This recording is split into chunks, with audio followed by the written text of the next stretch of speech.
And the Lord gave me a word, and I was really, really honored to share it, really honored to be here, be asked to come back.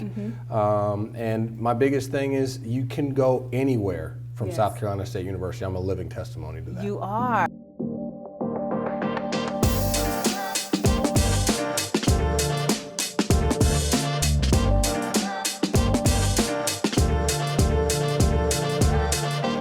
Hello and Happy New Year. We are excited to kick off another season of Elevate Leadership Podcast, produced by SC State University Public Service and Agriculture.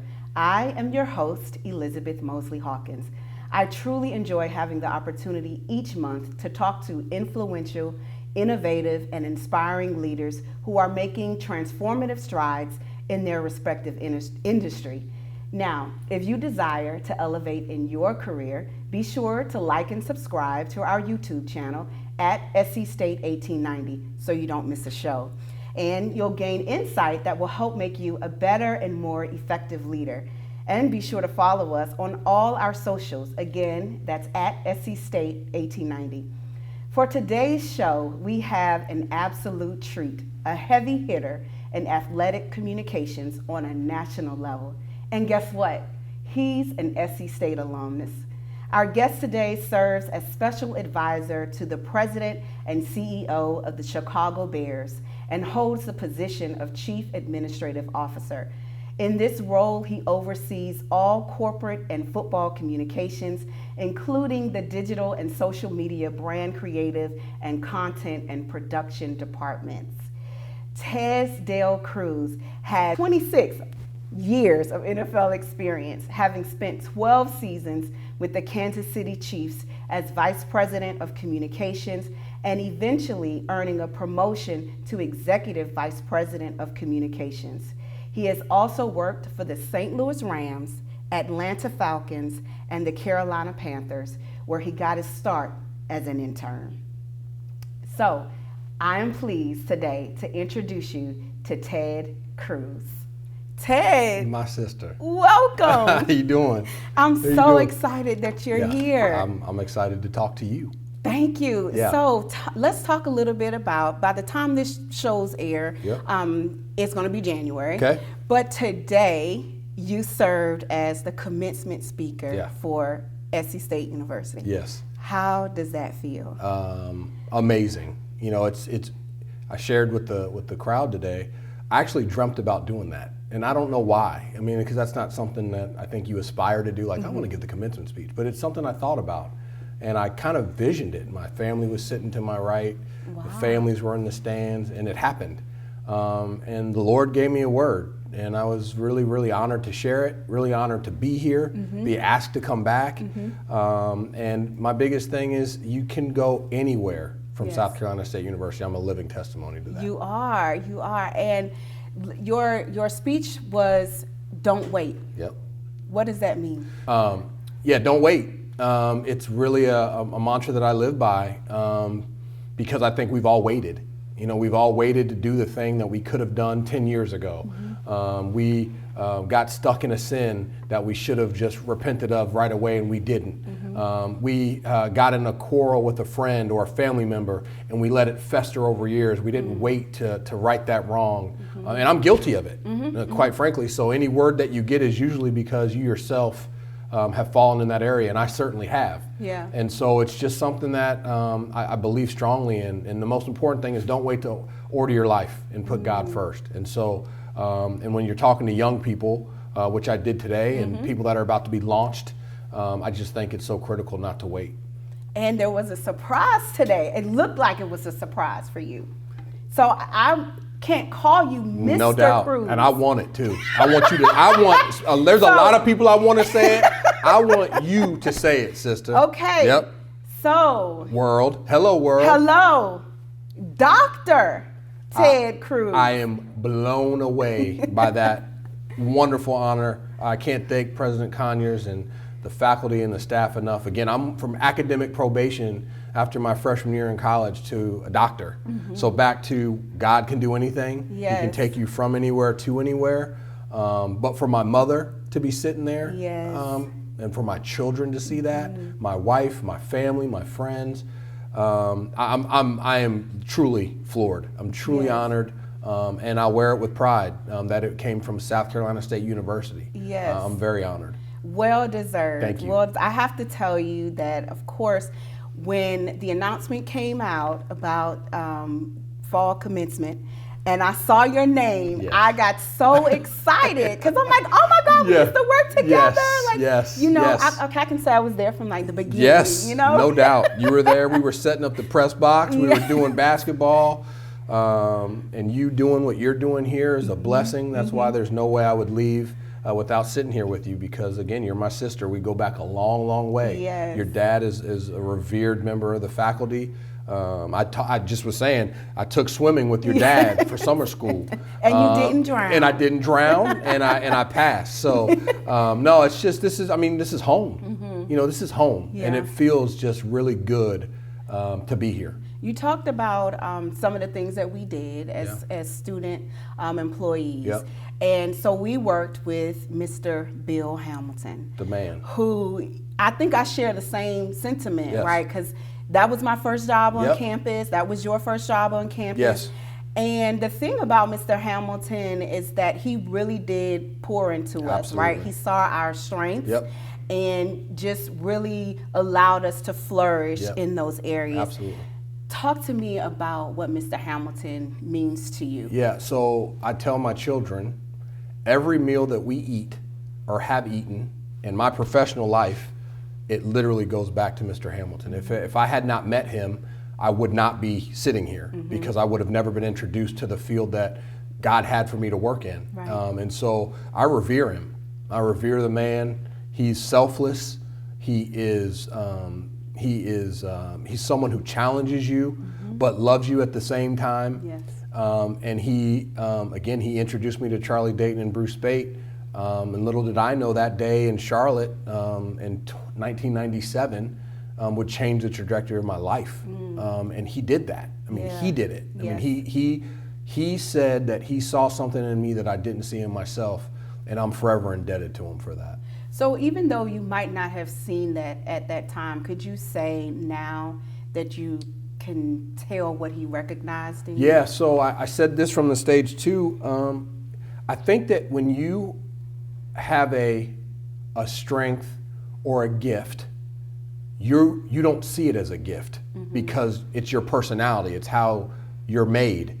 And I didn't see my gift because I was just always me. I could always communicate, I could always get dropped into a room and find a friend. I'm not nervous in those kind of settings.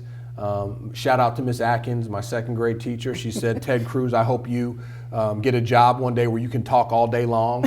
I didn't know there was a job that existed. And it does, you know, and so I'm a gifted communicator through the grace of God and the gift that he embedded in me. And so now when I look backwards, yeah, I guess I did have a gift. And I'm just glad Mr. Hamilton saw it that way, and he laid the foundation to nurture that gift and help me grow it. So as a leader, Yes. How does one use their gift so that it does help to elevate in whatever industry that person may be in? Yeah, I think you lean into your gifts. I don't try to be what I'm not. I am also quick to raise my hand and say I don't know something. And I think that what's really important is, and this is what Charlie and Bruce taught me in Carolina, is your gift, but you can't rest on that gift. You have to continue to work at the things that don't come as easily. I wasn't a proficient writer. I wrote like I talked. And it was very wordy and full. And I had to really work at being a PR writer. I really had to work at my grammar.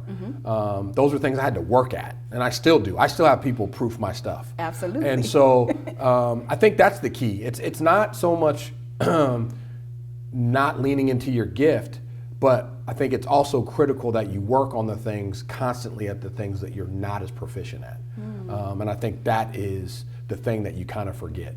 And I try not to.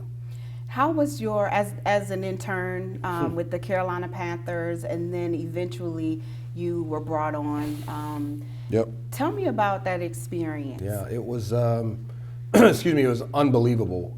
Again, I met people that were so talented, so gifted.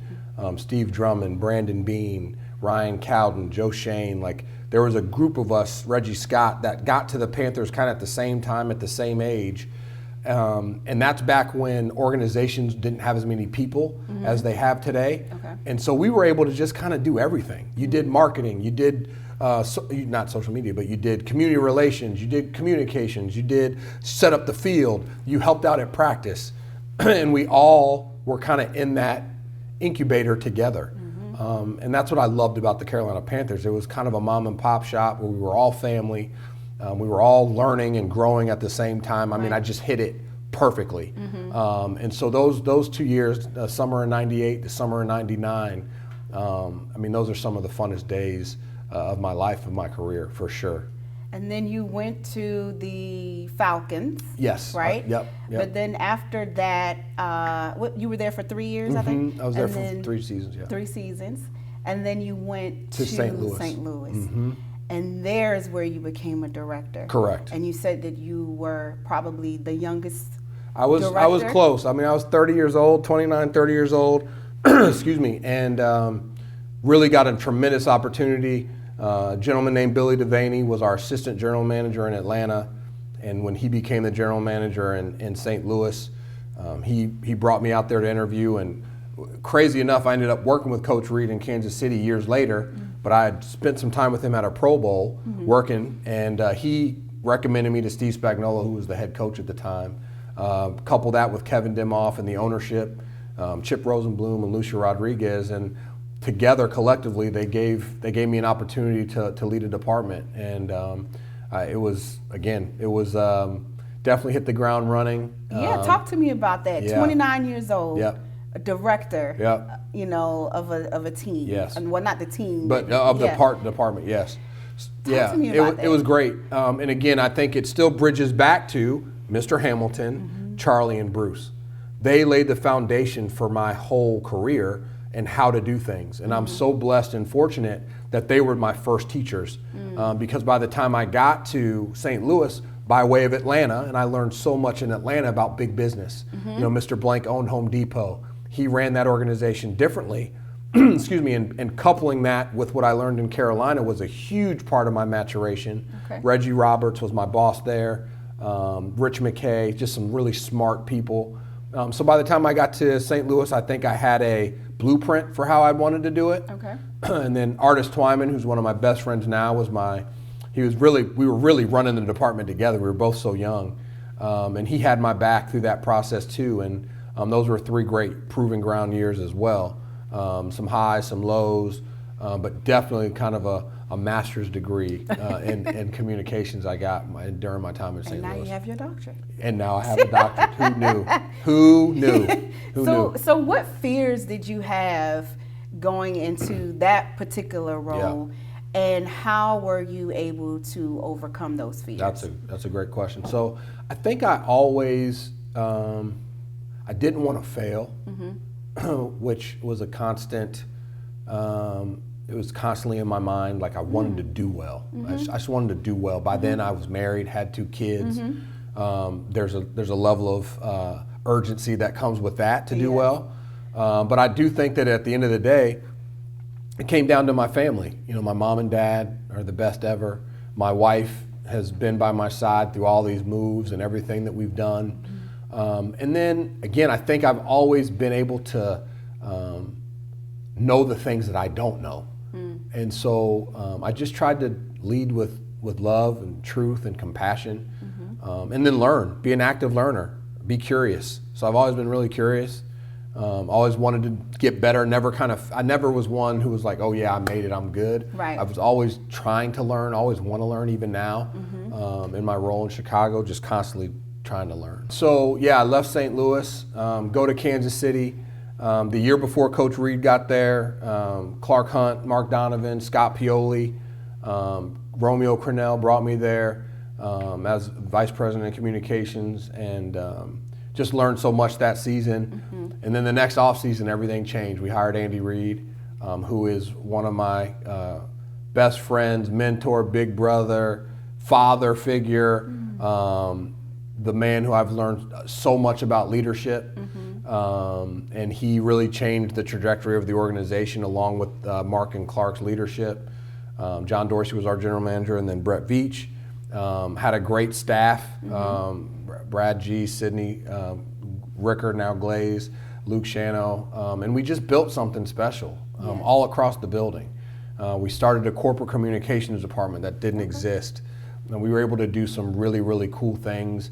And then we drafted a young man named Patrick Mahomes, put him with Andy Reid, and magic happened. Who my son loves. Yeah, I mean, he should. You want to talk about a phenomenal person who happens to be a great football player, and that's like Coach Reid. He's a Hall of Fame head coach, but he's a Hall of Fame human being. And those guys got together with Trav and Chris, and this last 7-year run has just been amazing. Yeah. 4 Super Bowls, 3 Super Bowl wins. I don't know that I could have dreamt it, Right. But it was amazing. And then we win the Super Bowl last February, and Kevin Warren, who is been a mentor of mine for a long time, worked as the chief operating officer at the Minnesota Vikings, ran the Big Ten as the commissioner, and then became the president and CEO of the Bears. He called and he said, it's time, and I've got something for you, specific to you, and I'm challenging you to step out of the PR box and learn more about the organization and how it runs. And I told Michelle, I said, uh-oh. I said, this is something that I think we got to really consider. Yes. And so we prayed about it, we thought through it with our children, and we made the decision to step out and go on this this mission that we're on in Chicago. And these last, not even a year yet, has been amazing. We have a stadium project currently in Chicago, Okay. In addition to the football. But Kevin has allowed me to learn so much about how an organization is run financially, from marketing, from CR, obviously still doing my communications thing, but just riding shotgun with him. He's such a wealth of knowledge. He's a lawyer.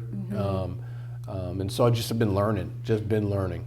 So it seems like a lot of your career has been, there's been a lot of mentorship. Absolutely. What to a leader who may have the idea that I don't need a mentor. Yeah. I can rock this thing by myself. Yeah. What would you say to that? That's not true. These jobs are too big. They require too much to think that one person has it all figured out. The best mentor I've ever had is my dad. The way he treated people, the way he led with a quiet confidence. I have my mom's personality, so I'm not as quiet as he was.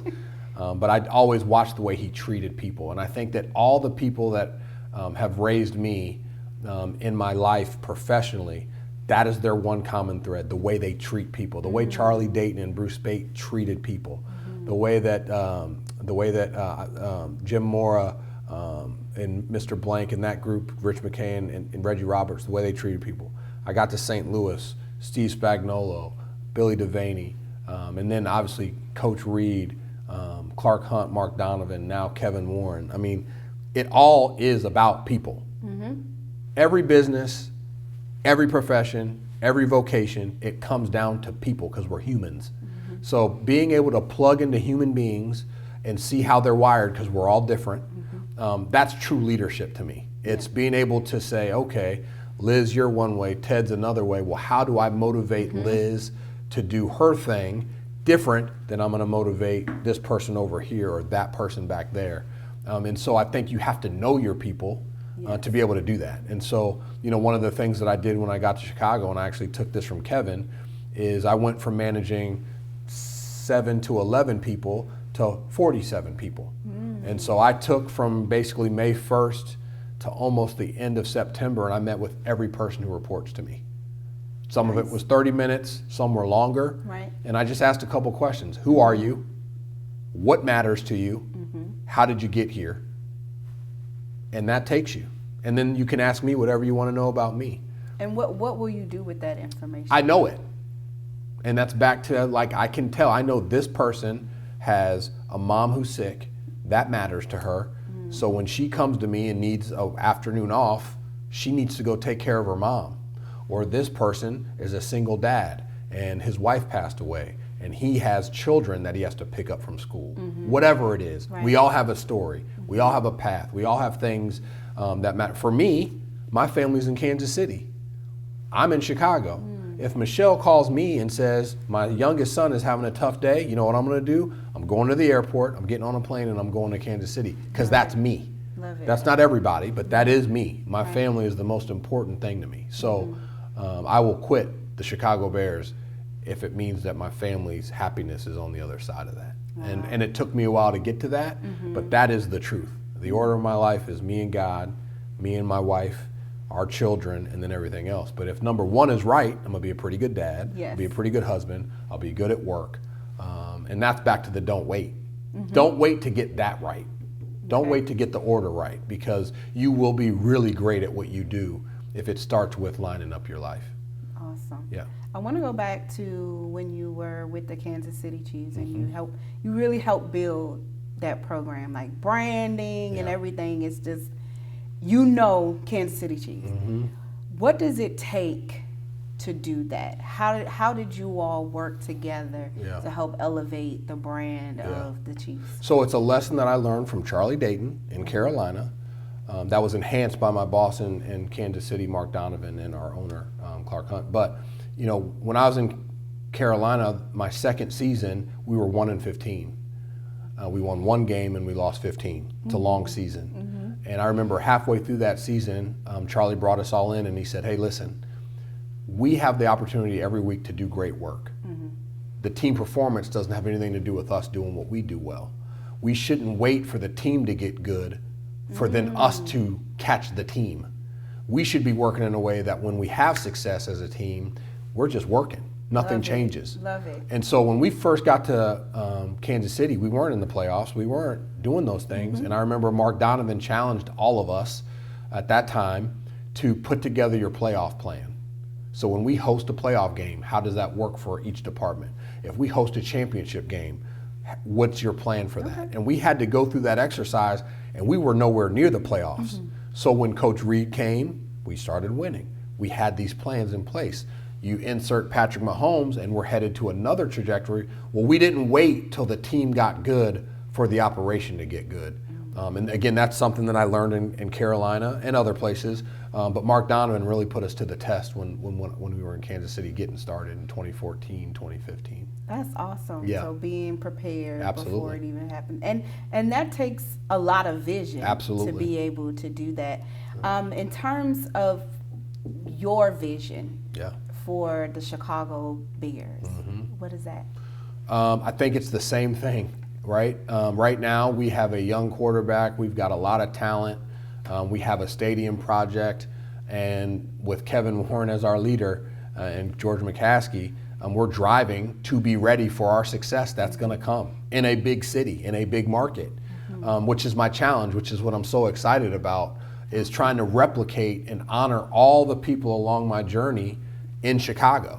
The Lord's blessed me to see a lot of things, a lot of great things, not by Ted Cruz, but being along for the ride. And if I'm able to share some of what we did along the way in Chicago and we bearize it and do it our way, that's my vision, is to do my part. It's a pile of work. Yes. I'm supposed to be an expert in certain parts of that. So I reach in, I grab my thing, and I try to lead my people. And then I want to be a servant, to the rest of the organization and be helpful and be an active, willing participant in changing the culture and getting us to winning ways. And how do you make sure that, in terms of like the strategic communication or the strategy, how does that permeate throughout the organization? How do you make sure that happens from the top on down? Yeah, so again, these are tenets that I learned along the journey, but I think that the biggest thing is that we're all connected. We're all singing from the same sheet of music. If you hear, there's a couple CEOs in a building, right? There's the owner, CEO, whoever he is. There's the president. There's a general manager, there's a head coach, and organizations that really have it right, that fifth CEO is the quarterback. And that's what we had in Kansas City. We had the triumphant of that. Okay. And we have the makings of that in Chicago. And if those people, those five leaders, are singing a tune and they're connected, well, then it goes all the way down. It trickles down to every director, every manager, every assistant, every intern. That there's a way that we speak, there's a way that we present out, and that's the vision, that's the goal, and then it becomes strategy because it becomes easy. It becomes easy. Okay, I want to talk to you about crisis communication. Okay. Of course, that's a big thing, right? Sure. So, what was a situation that you remember? Let's talk about your first one. Yeah. And how you handled that. Yeah, I think there's all different types of crises, especially when you're talking about a football team, which is what I've done for my career, right? Because you're talking about a lot of people. Talking about young players, coaches, staff, and we are all human. None of us are front of the line. We're going to make mistakes. Things are going to happen. And I think whenever you're in a crisis, and this is going to sound really hokey, but it does come down to communication through over-communication. It's making sure that everybody understands, has the information, can gather the information to make a decision that's in the best interest of the organization. And whether that's a player that gets in trouble, whether that's you're moving on from people in your front office, you're hiring people. Things happen with a fan in an in-stadium situation. I've had that in my career. Something happens on game day in the stadium, in the parking lot. It happens. And so from my seat, it's how can we be problem solvers? Don't stay stuck in the issue. How do we move it forward? And how do we do what's right because it's right? That was the other thing I mentioned today. Don't wait to do that. Right. What's the right thing to do? What's the truth? Let that be our guide. Not covering stuff up and things of that nature. We want to be honest and truthful. And sometimes that hurts, right? When you fall front of the line, there's consequences to that. And that happens. But people can come back. And that's where grace comes in, which I think we all need.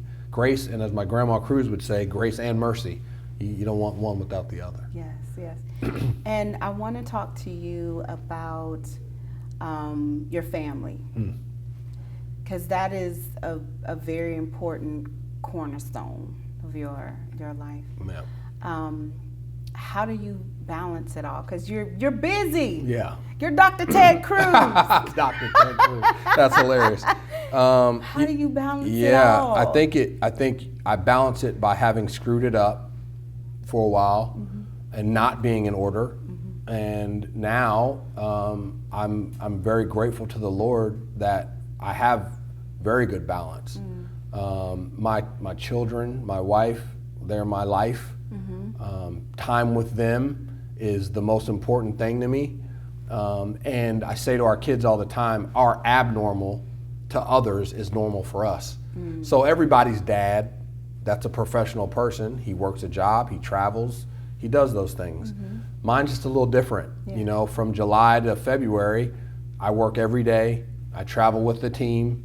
But I try not to, I may not make the games, but I make practices. You know, I go watch practice. When my daughter was younger, we'd have dates where I'd pick her up from dance. It would just be me and her. I try to make time for each of them individually. And then my wife and I, we date night, you know, even if it's just going to Starbucks and getting a coffee, or go dinner and a movie is still our favorite. Yeah. But I do put them first. And everybody knows that. Everywhere I've worked, my kids, every Monday morning, I take my kids to school, and I've done that forever, for years. So if we played on Sunday Night Football and I landed at 5 in the morning, I'd sleep for 30 minutes and I'd get up and I'd take them to school. Those are times that are precious. Now that one's in college and one's headed to college, I mean, those are some of our fondest memories. Nice. And our time off is in July. I get a month off. Not a lot of people get that. Oh, so I get a month off between June and July when training camp starts. And so our memories are 30 days of me being with them every day. Not a lot of people get to do that. That's been a blessing. You look backwards, we're Disney, we're Disney geeks, so we go every summer. And here recently, my wife has talked me into doing some beach stuff at Butler Beach in Jacksonville. Shout out to Jacksonville Beach. And so we road trip, go see my mom in Charlotte and my sister, and go to Savannah and see my family there, and my in-laws in Maryland, and my wife's godparents in Atlanta. So family is everything to me. Yeah. I have, I had the best. Yeah. And so I want to give that to my children. I want them to dream big. My son's living his dream. My daughter's chasing hers. Yes.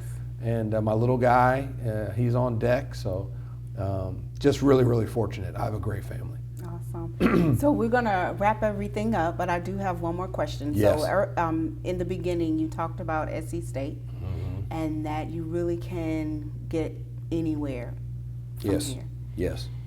How has SC State helped you to get to where you are? First of all, I wouldn't have gone to college if it wasn't for SC State. I was not a great student. And I didn't know that you were first generation.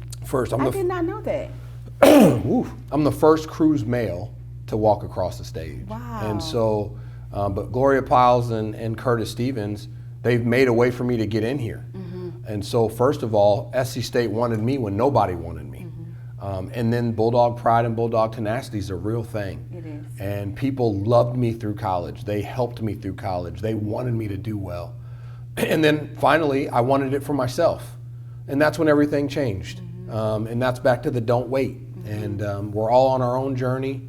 But South Carolina State prepares you for life because of the cocoon, the family. I mean, think about me and you. We're student assistants together. Yes. You called me last week and you said, I need your help. And the answer was yes. Yes. That is South Carolina State. That's what it's built on. Yes. And so if I'm wherever I am, if I meet an SC State student, I'll find my way to them. I was just in London and Robert Porche's daughter was working for the league office. I made sure we talked, we visited, because on the backs, we're family. Yes. And so South Carolina State is family. South Carolina State is family. They don't want you to fail. They won't let you fail. Yes. It's forever. Yes. Well, listen, I thank you so much. Let me tell you, I was a little nervous calling you because I hadn't talked to you. Yeah. But the last time I saw you, we were at the outlet mall in That's right. Charlotte. That's you right. remember that? Yes. And that was so long ago. That's all right. And so I was okay. kind of nervous. I was like, I haven't talked to Ted in a while. So I want to say thank you so much. Love you, sister. For You know that. taking the time Absolutely. to come here and speak to us, knowing that you have a busy schedule, Yeah. your family's waiting for you. Yep. I wish you much more success, Thank you. much more Thank you. blessings. And Thank you. I know for a fact that whatever you touch is going to be successful. Thank you.